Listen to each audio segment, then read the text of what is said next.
Bismillahirrohmanirrohim. Assalamualaikum warahmatullahi wabarakatuh. Selamat datang di pertemuan fisika kuantum untuk pertemuan keempat. Jadi minggu ini kita akan membahas mengenai persamaan Schrödinger dan interpretasi statistik yang berhubungan dengan probabilitas. Ya, tujuan pembelajaran seperti yang telah disampaikan pada V-Class. Yang pertama adalah kalian bisa menuliskan bentuk persamaan Schrödinger ya. Ini persamaan Schrödinger baik yang bergantung waktu maupun yang bebas waktu. Kemudian yang kedua adalah kalian bisa melakukan interpretasi statistik terkait dengan fungsi gelombang dari persamaan Schrödinger. Yang ketiga adalah kalian bisa mengidentifikasi perbedaan antara probabilitas, nilai harap, variansi, standar deviasi, dan normalisasi dalam sistem kuantum. Dan yang keempat, terakhir nanti kalian harus mampu menyelesaikan permasalahan yang berhubungan dengan probabilitas, nilai harap, variansi, standar deviasi, dan normalisasi dalam sistem kuantum. Oke, pada pertemuan sebelumnya kita telah membahas mengenai beberapa kegagalan teori klasik dalam menjelaskan sistem mikroskopis. Yang pertama, terkait dengan radiasi benda hitam. Kemudian yang kedua adalah terkait dengan efek fotolistrik. Yang ketiga terkait dengan panas jenis zat. Yang keempat berkaitan dengan dualisme gelombang partikel yang berhubungan dengan hamburan Compton atau Compton scattering. Dan yang terakhir adalah spektrum atom hidrogen atau lebih tepatnya adalah teori atom Bohr. Oke, jadi dari 5 kegagalan klasik dalam menjelaskan fenomena 5 fenomena ini, maka muncullah atau hal inilah yang mendasari ditemukan teori baru dalam dunia mikroskopik, yaitu kuantum. Ya, yang pertama kali berkaitan dengan hal ini adalah kita akan dikenalkan dengan suatu istilah yang baru berkaitan dengan persamaan Schrödinger. Jadi, kita perkenalkan dulu bagaimana bentuk persamaan Schrödinger pada sistem kuantum. Ya, persamaan Schrödinger ada dua. Yang pertama, ini adalah persamaan Schrödinger yang bergantung waktu. Bergantung waktunya dari mana? Kita bisa lihat di suku sebelah kiri ada variabel time atau waktu.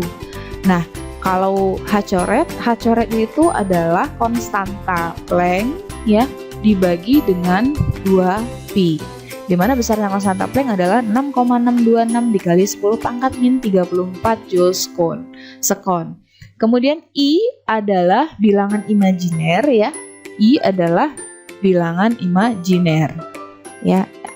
Kemudian H coret, oke, M adalah massa partikel ya. Kemudian C ini adalah fungsi gelombang. C adalah fungsi gelombang. Nah, dalam hal ini karena dia bergantung waktu, maka fungsi gelombangnya kita sajikan dalam Cx, T. Di sini menyatakan dia memiliki dua variabel. Nah, kemudian bagaimana dengan persamaan Schrödinger yang bebas waktu? Persamaan Schrödinger yang bebas waktu disajikan dalam persamaan ini. Jadi kita lihat di suku sebelah kirinya sekarang sudah tidak lagi mengandung variabel T atau waktu. Dia mengandung variabel energi, sehingga kita bisa tahu di sini bahwa operator energi itu memiliki bentuk I H coret ya, do per do T, atau kalau dia hanya satu variabel berarti I H coret D per dt. Nah, kemudian di suku sebelah kanan bentuknya sama. Ini V itu adalah potensial sistem. Nah, pada umumnya potensial sistem atau kita kenalnya pada umumnya energi potensial itu sebagai fungsi dari posisi. Ya, mungkin yang menjadi catatan di sini adalah kita baru mengamati sistem kita dalam sistem satu dimensi. Itu ditandai dengan variabel x. Nanti kalau 3 dimensi berarti diganti dengan do x kuadrat, do y kuadrat, do z kuadrat. Nah, jika kita perhatikan lebih lanjut, ternyata persamaan Schrödinger ini tidak lain mengandung persamaan diferensial orde 2 gitu. Mengandung persamaan diferensial orde 2. Nah, tahu dari mana? Dari persamaan ini, do kuadrat C per do x kuadrat. Nah, sebenarnya persamaan Schrödinger itu identik dengan persamaan hukum Newton 2 yang kita punya sigma F sama dengan sigma M atau M dikalikan dengan A, di mana sigma F sama dengan M D kuadrat X per DT kuadrat. Nah, kalau gayanya diketahui, maka kita bisa mencari variabel X ini dengan menyelesaikan persamaan diferensial orde 2 gitu. Kalau kita sudah dapat X, maka selanjutnya kita bisa mendapatkan energi kinetiknya, momentumnya, kemudian kecepatannya, percepatannya kita bisa dapatkan begitu. Nah, hal ini akan identik juga kalau kita punya persamaan Schrödinger. Jadi, persamaan Schrödinger ini sendiri digunakan sebagai tools untuk mendapatkan C, ya. Tools untuk dapat C. Ya, C ini adalah fungsi gelombang yang didapat dengan menyelesaikan persamaan diferensial orde 2 yang bergantung nanti dengan sistemnya, bagaimana bentuk dari energi potensialnya. Nah, itu tadi adalah dua bentuk dari persamaan Schrödinger, sehingga dapat disimpulkan bahwa sebenarnya persamaan Schrödinger itu identik dengan persamaan hukum 2 Newton. Dimana kalau di hukum 2 Newton yang kita cari adalah variabel X-nya, posisi ya. Kalau di persamaan Schrödinger yang kita cari adalah psi-nya atau fungsi gelombangnya. Oke, selanjutnya adalah interpretasi statistik fungsi gelombang. Jadi ketika kita berbicara tentang sistem mikroskopik yang kita tidak bisa amati secara langsung, yang pergerakannya juga sangat cepat seperti itu, maka kita membutuhkan interpretasi statistik gitu. Nah, kemudian sebelum kita masuk ke interpretasi statistik, kita definisikan dulu, misalnya kita punya si X, T atau si sebagai fungsi posisi dan waktu dikuadratkan, itu adalah probabilitas menemukan partikel pada titik X pada waktu T. Ya, kalau yang ini probabilitas menemukan partikel pada selang delta X pada waktu T. Nah, mungkin yang jadi notes di sini adalah kalau kita punya bentuk ada mutlak, tanda mutlak gitu ya, si X, T. Ini kan ada mutlak seperti ini ya. Itu artinya kita mengalihkan dia dengan conjugate kompleksnya, si X, T dikalikan dengan si conjugate dikalikan dengan si X, T. Jadi kalau misalnya contoh nih, ibu punya sebuah fungsi gelombang gitu, misalnya AE ya, AE minus IKX plus omega T. Nah, berarti kalau kita ditanya rapat probabilitasnya atau si X, T kuadrat, maka cari dulu si konjugatnya. Si konjugatnya adalah, karena ini mengandung bilangan kompleks, berarti dia menjadi AE lawannya, KX plus omega T, sehingga nilai ini akan menjadi ya si X, T kuadrat adalah dia sendiri dikalikan dengan konjugate kompleksnya, akan sama dengan A kuadrat gitu. Nah, bagaimana kalau misalkan fungsi yang ibu punya adalah A, E, KX misalnya. Berarti si konjugatnya adalah tetap dia AE, KX. Berarti nilai dari si X, T dikuadratkan adalah A kuadrat E pangkat 2 KX, karena dia tidak mengandung bilangan imajiner. Oke, selanjutnya kita melakukan interpretasi terhadap rapat probabilitas, atau selanjutnya kita sebut saja sebagai probabilitas. Kita plot ke dalam fungsi di bawah ini ya. Ini ada grafik fungsi yang bisa kalian lihat. Di sini sumbu mendatarnya adalah posisi, karena dia hanya satu dimensi, posisinya X saja. Kemudian sumbu tegaknya adalah probabilitasnya. Nah, kalau yang pernyataan yang kedua ini, si X, T kuadrat DX itu adalah daerah probabilitas di daerah sini, pada rentang ini gitu. Tetapi kalau si X, T kuadrat saja pada satu titik saja gitu, bukan pada rentang tertentu. Nah, kalau kita lihat di sini tadi kan probabilitas itu kan sebenarnya memiliki makna bahwa peluang gitu. Peluang menemukan partikel. Kalau pada titik X berarti peluang menemukan partikel pada titik X. Nah, sehingga kita bisa lihat nih pada kurva yang kita punya ini, kira-kira peluang menemukan partikel di titik A, B dengan C yang paling besar yang mana? Yang B, yang C, atau yang A? Ya, jawabannya adalah kalian lihat nilai probabilitas paling besar dimiliki oleh siapa? Gitu.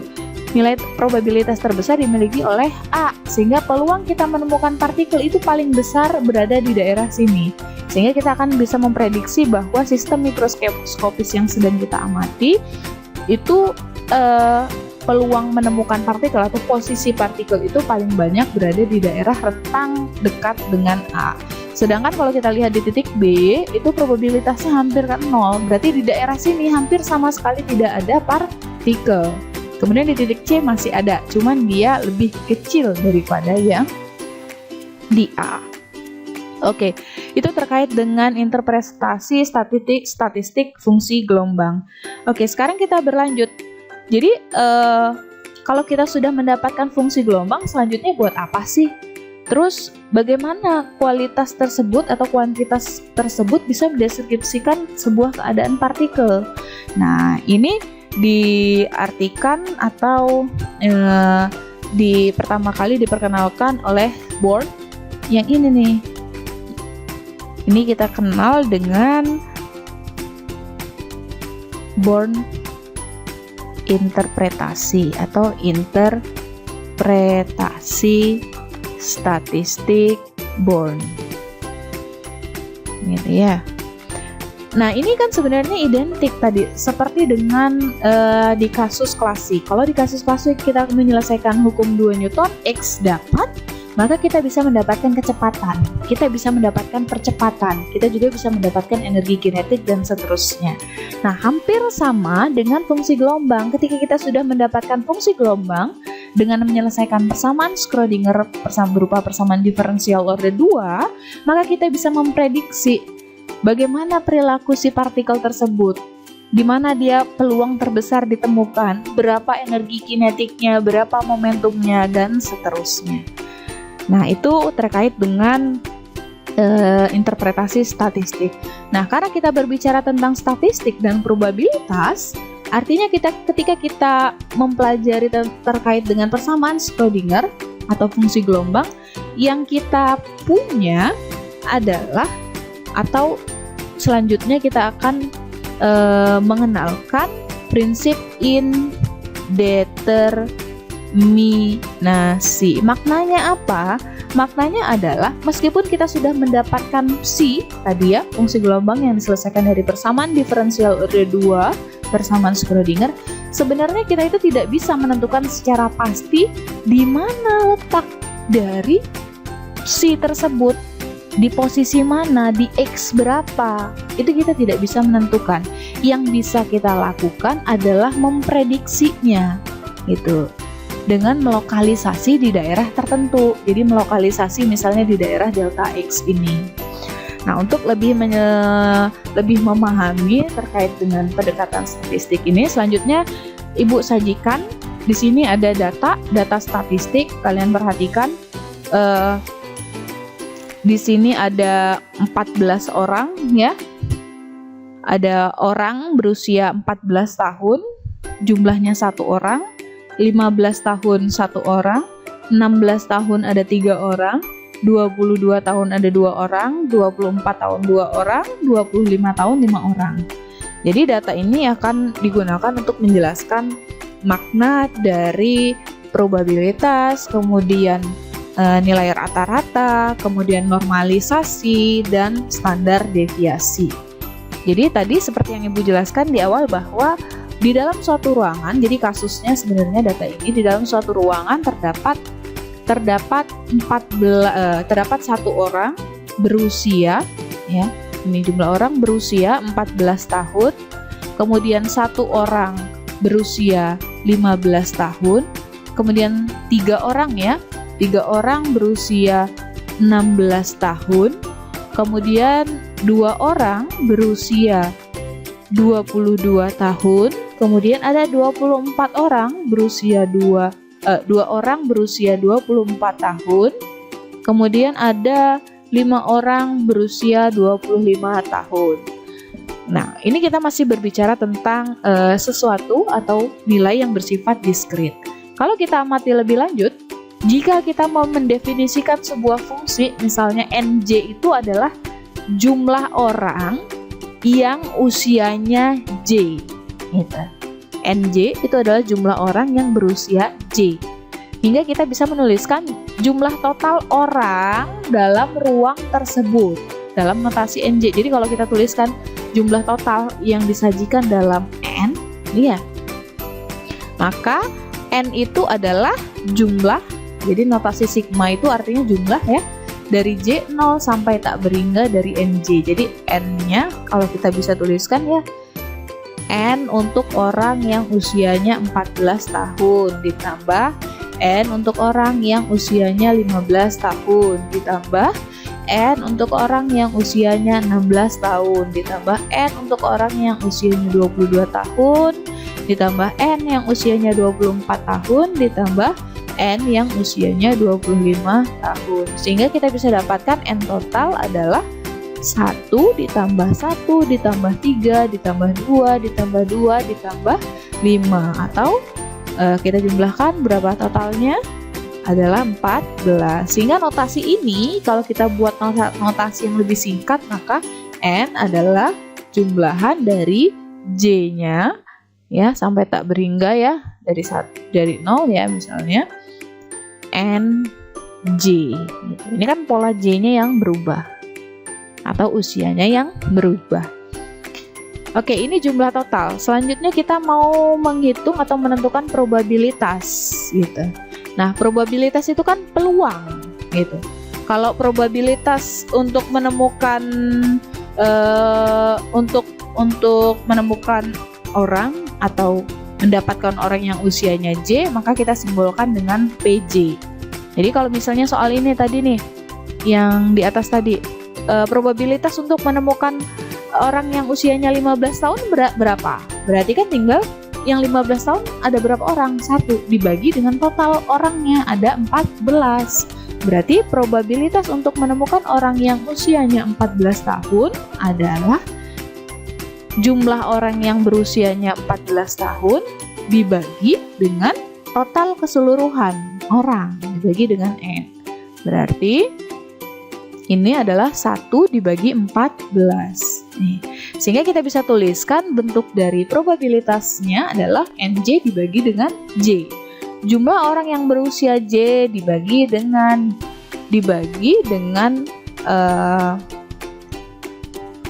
jumlah yang berusia J dibagi dengan total keseluruhan orang. Ya, totalnya harusnya ini N ya, N total. Oke. Ya, selanjutnya kita akan berbicara tentang ya, kalau misalnya total probabilitas itu kita jumlahkan, maka harus sama dengan berapa? Harus sama dengan 1 atau tidak? Kita coba hitung. Misalnya kita total. Yang pertama usianya 14 ada 1, berarti 1/14. Ditambah dengan usia 15 ada 1, berarti 1/14. Tambah yang usianya 16 adalah 14 dan seterusnya. Kalau kita tuliskan 2/14 ditambah 5/14, maka totalnya pasti 14/14 atau sama dengan 1. Sehingga kita bisa dapatkan bahwa total probabilitasnya itu sama dengan 1. Ini kalau kita bisa jabarkan lebih lanjut, ini adalah P14 ditambah P15 ditambah P16 ditambah dan seterusnya. Harus sama dengan 1. Nah, selanjutnya nilai rata-rata. Nah, nilai rata-rata nanti di dalam kuantum kita kenal dengan nilai harap atau expectation value. Ini ya, nilai harap atau expectation value. Nah, nilai harap atau nilai rata-rata itu kan kita bisa hitung nih. Nilai rata-rata itu adalah berapa jumlah orangnya. Berarti 1 dikali 14 ditambah 1 dikali 15 ditambah 3 dikali 16 ditambah berapa itu? 22. 2 kali 22 ditambah 2 kali 2 4 ditambah 5 dikali 25 dibagi dengan total. Ya seperti kita menghitung rata-rata pada umumnya. Nah, maka itu sama saja kita menghitung sigma J dikalikan NJ dibagikan dengan N. Itu adalah nilai rata-rata, atau J kalikan dengan NJ dibagi dengan N itu akan sama dengan P. Nah, selanjutnya adalah standar deviasi. Nah, standar deviasi itu adalah seberapa dekat nilai kita dengan nilai yang sebenarnya. Nah, ini standar deviasi kita bisa tuliskan sigma kuadrat itu J kuadrat dikurang J dikuadratkan. Nah, oke, selanjutnya kita bisa pahami berkaitan dengan ini. Kita akan masuk ke istilah ya. Nah, pada contoh yang Ibu berikan tadi adalah data yang diskrit. Nah, selanjutnya pada kasus mikroskopik maka kita sajikan datanya dalam bentuk kontinu. Jadi diskrit itu maksudnya dinyatakan dalam bentuk seperti ini, namanya diskrit. Ini diskrit. Nah, untuk kontinu pada sistem mikroskopis yang kita punya nanti pada kasus kuantum, maka kita bisa tuliskan PJ. Pada kasus diskrit kan kita tulis ini ya. Nah, pada kasus kontinu kita punya probabilitas dari A ke B itu sama dengan integral A ke B si X, T kuadrat dx. Ingat, si X, T kuadrat itu adalah si konjugat dikalikan si. Konjugat itu adalah bilangan yang fungsi gelombangnya biasanya memiliki negatif. Kalau dikonjugatkan berarti positif, tapi harus mengandung imajiner. Nah, kemudian probabilitas totalnya, ya, probabilitas totalnya itu harus sama dengan 1. Kemudian selanjutnya, untuk mencari nilai harap dari J, itu identik dengan ini. Jadi kita interpretasikan. Nilai rata-rata, ini juga artinya nilai rata-rata. Tetapi ini nilai rata-rata usia, kita interpretasikan ke dalam sistem kita menjadi nilai rata-rata posisi. X adalah minus tak hingga sampai tak hingga X dikali si konjugat dikali si dx. Sehingga kalau untuk yang sembarang, ini kan bilangan, ini namanya besaran fisis. Besaran fisis. Nah, kalau yang ini berarti X ya, ini X. Tapi kalau dia Fx sembarang besaran fisis, misalnya kita ganti dengan momentum, berarti P sama dengan minus tak hingga sampai tak hingga P si X, T dikuadratkan dx. Kemudian standar deviasi, kalau standar deviasi posisi itu berarti sama dengan X dikuadratkan dikurang X dikuadratkan E kuadrat ya. Nah, sekarang kalian coba kerjakan soal latihan ini. Kalian diminta untuk menentukan melakukan normalisasi untuk mendapatkan nilai A, kemudian nilai harap posisi berarti X ya, kemudian grafiknya seperti apa. Oke, sampai di sini terima kasih. Jika ada pertanyaan kita akan bahas pada diskusi meeting virtual. Wassalamualaikum warahmatullahi wabarakatuh.